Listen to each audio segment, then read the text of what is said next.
নমস্কার বন্ধুরা, আশা করি আপনারা সবাই ভালো আছেন। সোনালী কিচেনে আপনাদের সবাইকে স্বাগত জানাচ্ছি। আজকে আমি একটা নতুন রেসিপি নিয়ে হাজির, যা মাংসের স্বাদকেও হার মানাবে। এঁচোড়ের রেসিপি। আমি এঁচোড়ের রান্না করার জন্য আমি নিয়েছি এঁচোড়। প্রায় 500 থেকে 600 গ্রাম এঁচোড় কেটে আমি ধুয়ে নিয়েছি। এইরকম করে কেটে নিয়েছি, এইরকম কেটে আমি ধুয়ে নিয়েছি, ছালগুলো বাদ দিয়েছি। আর নিয়েছি আমি আলু। আমি দুটো আলু এইরকম ছোট ছোট করে ডুমো ডুমো করে কেটে আমি পরিষ্কার করে ধুয়ে নিয়েছি। জলটা আমি গরম করতে দিয়েছিলাম, গ্যাসটা অন করে জল গরম হয়ে গিয়েছে। এবার আমি দিয়ে দিচ্ছি লবণ, হাফ চামচ লবণ দিয়ে দিলাম। দিয়ে দিলাম আমি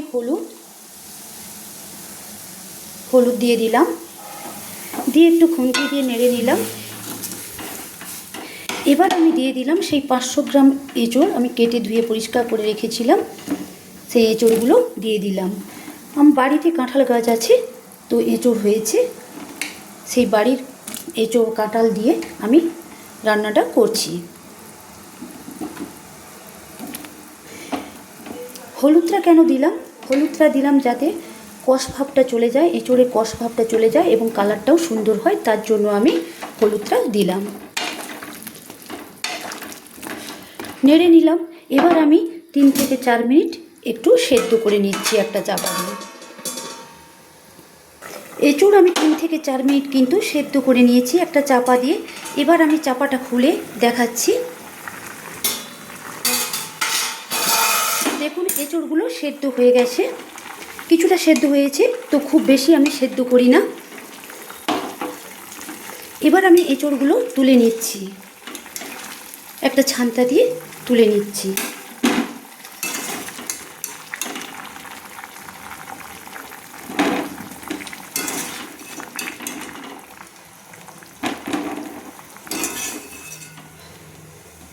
এঁচোড়গুলো আমি তুলে নিলাম, একটা প্লেটে আমি তুলে নিলাম এঁচোড়গুলো।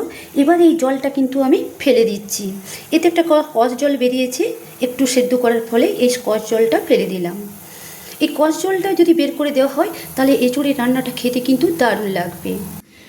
কড়াইটা গরম হয়ে গেছে, এবার আমি দিয়ে দিচ্ছি সর্ষের তেল। তেলটা গরম হলে প্রথমে আমি আলুগুলো ভেজে নেব। তেলটা গরম হয়ে গেছে, আমি দুটো আলু যে কেটে ধুয়ে রেখেছিলাম এগুলো ভেজে নিচ্ছি।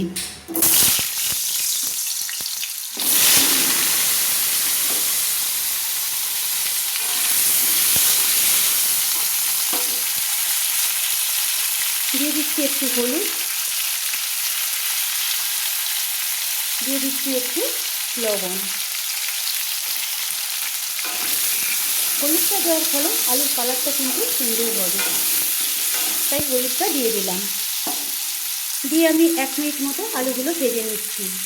আলুগুলো আমি 1 মিনিট ধরে লাল লাল করে ভেজে নিয়েছি। এবার আমি আলুগুলো তুলে নিচ্ছি।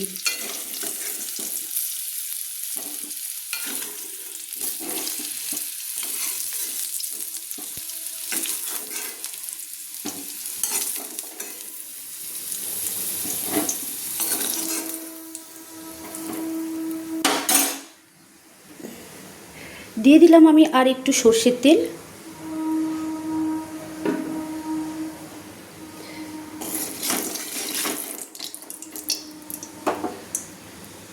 আলুগুলো একটা ভেজে প্লেটে তুলে নিয়েছি।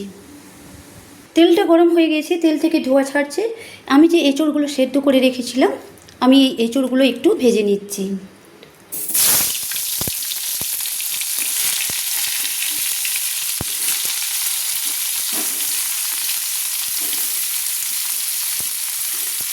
গাছের একদম কচি এঁচোড়,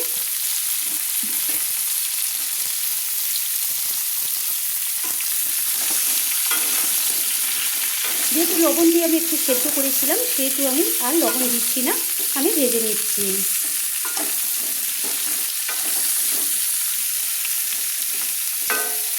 হাফ মিনিট মতো এঁচোড়গুলো আমি তেলে ভেজে নিচ্ছি। এঁচোড়গুলো দেখুন আমি হাফ মিনিট মতো ভেজে নিয়েছি, তাতে দেখুন এঁচোড়গুলো একটু লাল লাল করে ভাজা হয়ে গেছে। তো এবার আমি এঁচোড়গুলো নামিয়ে নিচ্ছি। এঁচোড়গুলো ভেজে যদি এঁচোড়ের তরকারিটা করা হয় খেতে কিন্তু দারুণ লাগে, এর স্বাদটা কিন্তু খুব দারুণ হয়, তাই একটু ভেজে নিলাম।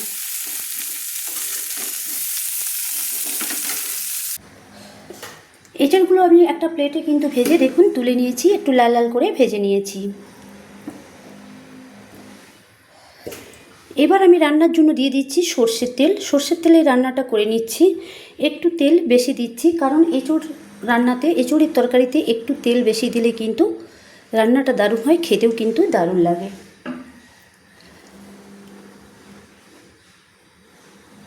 তেল থেকে ধোঁয়া ছাড়ছে, তেলটা গরম হয়ে গিয়েছে। এই সময় আমি দিয়ে দিচ্ছি এঁচড় রান্না করার জন্য ফোড়ন। প্রথমে 2টো তেজপাতা দিয়েছি, হাফ চামচ গোটা জিরে, একটা দারচিনি, 2টো গোটা এলাচ আর একটা গোটা শুকনো লঙ্কা।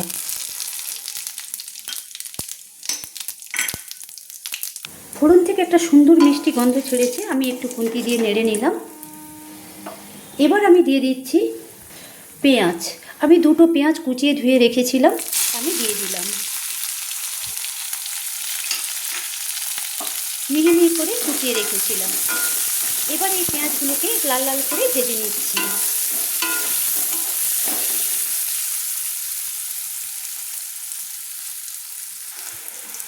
পেঁয়াজগুলোকে লাল লাল করে ভেজে নিচ্ছি।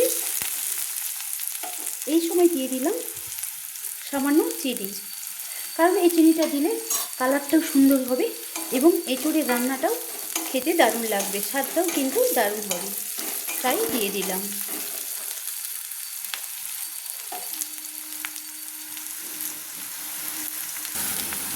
পেঁয়াজটা লাল লাল করে ভেজে নিয়েছি। এবার আমি দিয়ে দিচ্ছি টমেটো। আমি একটা টমেটো কুচিয়ে রেখেছিলাম, ছোটো ছোটো করে দিয়ে দিলাম। দিয়ে ভালো করে আমি একটু তেলের সঙ্গে কষিয়ে নিচ্ছি। টমেটো কাঁচা গন্ধ চলে গেলে দিয়ে দেবো বাকি উপকরণগুলো। টমেটোর কাঁচা গন্ধটা চলে গিয়েছে, দেখুন টমেটোটাও গলে গিয়েছে, টমেটো কুচিগুলো গলে গিয়েছে। এই সময় আমি দিয়ে দিচ্ছি 1 চামচ আদা বেটে রেখেছিলাম, দিয়ে দিলাম। দিয়ে দিলাম 1 চামচ রসুন বাটা। দিয়ে দিলাম আমি হাফ চামচ হলুদ। দিয়ে দিলাম হাফ চামচ ধনে গুঁড়ো। দিয়ে দিলাম 1 চামচ জিরে গুঁড়ো।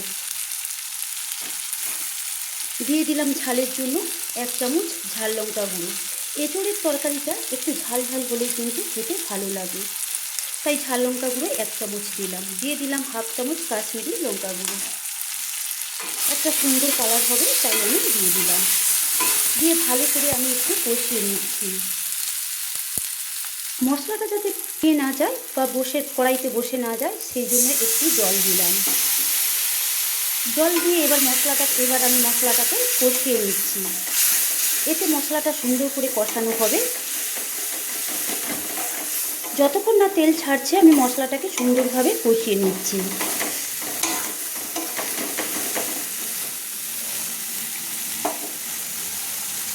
মশলাটাকে আমি সুন্দর করে কিন্তু কষিয়ে নিয়েছি। দেখুন মশলা থেকে সুন্দর একটা তেল ছাড়ছে এবং একটা সুন্দর গন্ধ বেরাচ্ছে। এই সময় আমি দিয়ে দিচ্ছি যে আলুগুলো ভেজে রেখেছিলাম, সেই আলুগুলো আমি দিয়ে দিচ্ছি। ভেজে রাখা আলুগুলো দিয়ে দিলাম। দিয়ে দিলাম আমি যে এঁচড়গুলো সেদ্ধ করে একটু ভেজে রেখেছিলাম হাফ মিনিট মতো তেলে, সেই ভেজে রাখা এঁচড়গুলো আমি দিয়ে দিলাম। দিয়ে ভালো করে আলু আর এঁচড়গুলো আমি মশলার সঙ্গে কষিয়ে নিচ্ছি।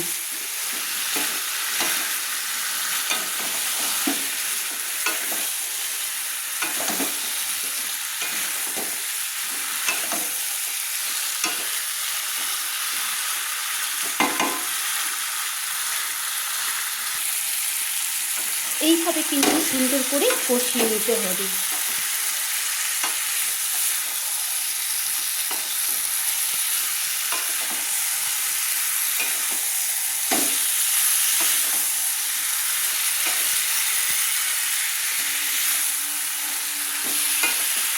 আমি ভালো করে একটা খুন্তি দিয়ে কিন্তু নেড়ে নিয়েছি। এবার আমি কষানোর জন্য একটা চাপা দিয়ে দিলাম। একটা চাপা দিয়ে কিন্তু আমি আবারও 1.5 থেকে 2 মিনিট কষিয়ে নিচ্ছি। একটু ভালো করে কষালে কিন্তু, একটু বেশি করে কষালে এঁচড়ের যে তরকারিটা আমি রান্না করছি খেতে কিন্তু দারুণ লাগবে, হেভি টেস্টি লাগবে। 1.5 থেকে 2 মিনিট কিন্তু চাপা দিয়ে আমি কষিয়ে নিয়েছি। এবার আমি চাপাটা খুলে দেখাচ্ছি, দেখুন কি সুন্দর কিন্তু কষানো হয়েছে।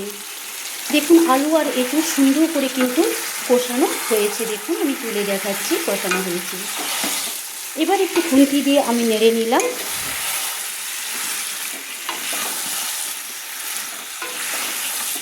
এঁচুড়ের তরকারিটা রান্না করতে হলে তো এঁচুড় আর আলুকে একটু মশলার সঙ্গে ভালো করে কষিয়ে নিলে এর স্বাদটা কিন্তু দারুণ দ্বিগুণ বেড়ে যায়।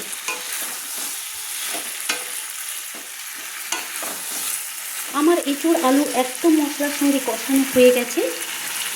এবার আমি দিয়ে দিলাম 1 চামচ লবণ। আমি কিন্তু আলু ভাজার সময় লবণ দিয়েছিলাম, বা এঁচুড় আমি তেলে সেদ্ধ করার সময় কিন্তু লবণ আমি দিয়েছিলাম। আবারও আমি 1 চামচ লবণ দিলাম, দিয়ে আমি ভালো করে আবারও এঁচুড় আলুটাকে ভালো করে একটু নেড়ে নিচ্ছি।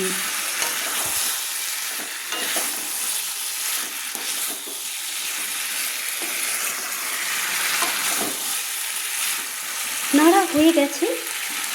এবার আমি জল অ্যাড করে দিচ্ছি। আমি উষ্ণ গরম জল করে রেখেছিলাম, আমি সেই উষ্ণ গরম জল দিয়ে দিলাম রান্নার জন্য। যদি উষ্ণ গরম জল দিয়ে রান্নাটা করা হয় তাহলে কিন্তু এঁচুড় আলুর যে রেসিপিটা বা তরকারিটা খেতে কিন্তু দারুণ লাগবে, স্বাদটা কিন্তু দারুণ হবে। তাই আমি গরম জল দিয়ে রান্নাটা করে নিচ্ছি। জলটা আমি খুব বেশি দিচ্ছি না, কারণ এঁচোড় আলুর তরকারিটা একটু মাখো মাখো হবে, খেতে কিন্তু দারুণ লাগবে। এইভাবে এঁচোড় আলু রান্না করে, এঁচোড় আলুর তরকারি করে রুটি, লুচি, পরোটার সঙ্গে খাওয়া যাবে, কিংবা ফ্রাইড রাইসের সঙ্গেও কিন্তু খেতে পারেন, বা পোলাওর সঙ্গে কিন্তু খেতে পারেন, বা গরম ভাতের সঙ্গে তো জাস্ট জমে যাবে, কথাই নেই। এইভাবে যদি এঁচোড় রান্না করা হয়, এঁচোড়ের তরকারিটা রান্না করা হয়, তাহলে কিন্তু মাছ মাংস ছেড়ে দিয়েও কিন্তু এই তরকারিটা দিয়ে খাওয়া হয়ে যাবে। 1 থালা ভাত কিন্তু খাওয়া হয়ে যাবে। মাংসের যেমন স্বাদ লাগে, ঠিক এইভাবে রান্না করলে এঁচোড় আলুর তরকারির স্বাদটা ঠিক মাংসের মতো লাগবে। আবারও একটু আমি খুন্তি দিয়ে নেড়ে নিলাম। খুন্তি দিয়ে আমি নেড়ে নিলাম। এবার আমি 10 মিনিট মতো চাপা দিয়ে রান্নাটা করে নিচ্ছি। রান্নাটা আমি 10 থেকে 10 মিনিট চাপা দিয়ে রান্নাটা করে নিচ্ছি।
চাপা দিয়ে প্রায় আমি 7-8 মিনিট রান্না করে নিয়েছি। এবার আমি চাপাটা খুলে দেখাচ্ছি, দেখুন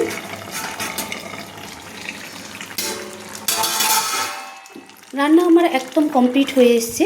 আমি 7-8 মিনিট চাপা দিয়ে রান্নাটা করে নিয়েছি। তো দেখাচ্ছি, দেখুন এঁচোড়টা একদম সেদ্ধ আমার হয়ে গেছে।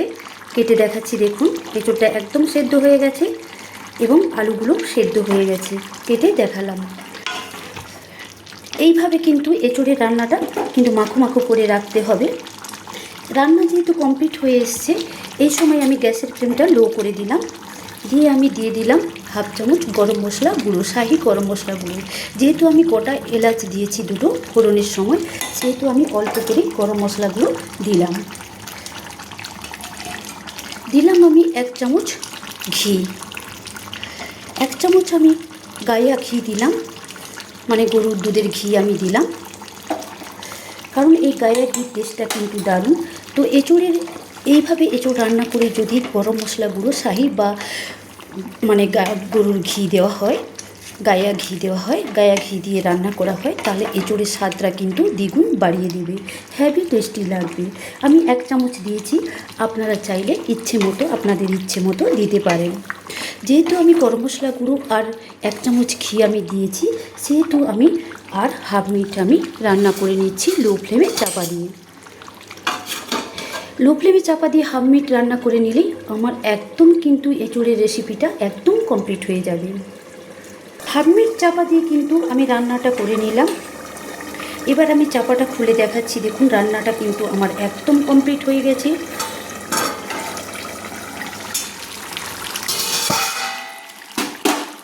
রান্না আমার একদম কমপ্লিট হয়ে গেছে। এইভাবে একটু মাখো মাখো করে এঁচোড়টা রান্না করে খেলে কিন্তু দারুণ লাগবে। এইভাবে কিন্তু এঁচোড় রান্না করলে তাহলে কিন্তু খাসি মাংসের স্বাদকেও কিন্তু হার মানাবে। একধারে খাসি মাংস রেখে এই এঁচোড়ের রেসিপিটা দিয়েই কিন্তু ভাত খাওয়া হয়ে যাবে। ভাত ছাড়া লুচি পরোটা বা ফ্রাইড রাইস বা পোলাওয়ের সঙ্গে কিন্তু এই এঁচোড় রান্না করে পরিবেশন করে নিতে পারেন। এবার আমি গ্যাসের ফ্লেমটাকে কিন্তু অফ করে দিলাম। গ্যাসের ফ্লেমটাকে অফ করে দিয়ে কিন্তু আমি প্রায় 5 সেকেন্ড মতো স্ট্যান্ডিং টাইমে রেখে দিলাম একটা চাপা দিয়ে। 5 সেকেন্ড হয়ে গেছে স্ট্যান্ডিং টাইমে রেখেছিলাম। এবার আমি কিন্তু চাপাটা খুলে দেখাচ্ছি। দেখুন এঁচোড়ের এই তরকারিটা দেখুন যেমন কি সুন্দর কালার হয়েছে, দেখুন ঠিক খেতেও কিন্তু দুর্দান্ত স্বাদের হবে। এইভাবে এঁচোড়ের তরকারিটা রান্না করে খেলে কিন্তু পুরো মাংসের স্বাদকেও হার মানাবে। মাংস রেখে এই এঁচোড়ের তরকারিটা দিয়েই কিন্তু সবাই খেয়ে নেবে। রান্না আমার একদম কমপ্লিট হয়ে গেছে। এবার আমি কড়াইটা নামিয়ে একটা প্লেটে সার্ভ করে আপনাদের দেখাচ্ছি। কড়াইটা আমি গ্যাস থেকে নামিয়ে নিয়েছি। এবার একটা প্লেটে আমি সার্ভ করে নিচ্ছি। দেখুন পুরো এঁচোড়ের এই রান্নাটা বা এঁচোড়ের তরকারিটা দেখুন পুরো হুবহু মাংসের মতো দেখুন রান্না হয়েছে। তো বন্ধুরা দেখলেন তো, এইভাবে রান্না করলে কিন্তু খাসি মাংসের স্বাদকেও হার মানাবে।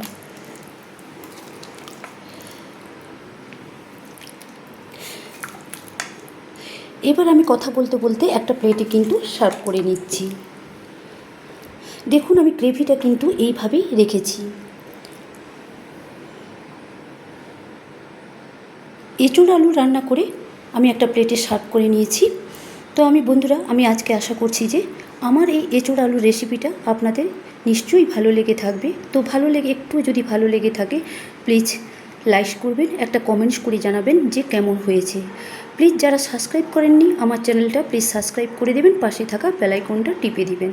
তাহলে আমার এই রান্নার নতুন নতুন রেসিপিগুলো আপনাদের কাছে অতি সহজেই পৌঁছে যাবে। আজকের মতো বাই বন্ধুরা, পরের দিন দেখা হচ্ছে অন্য কোনো নতুন রেসিপি নিয়ে।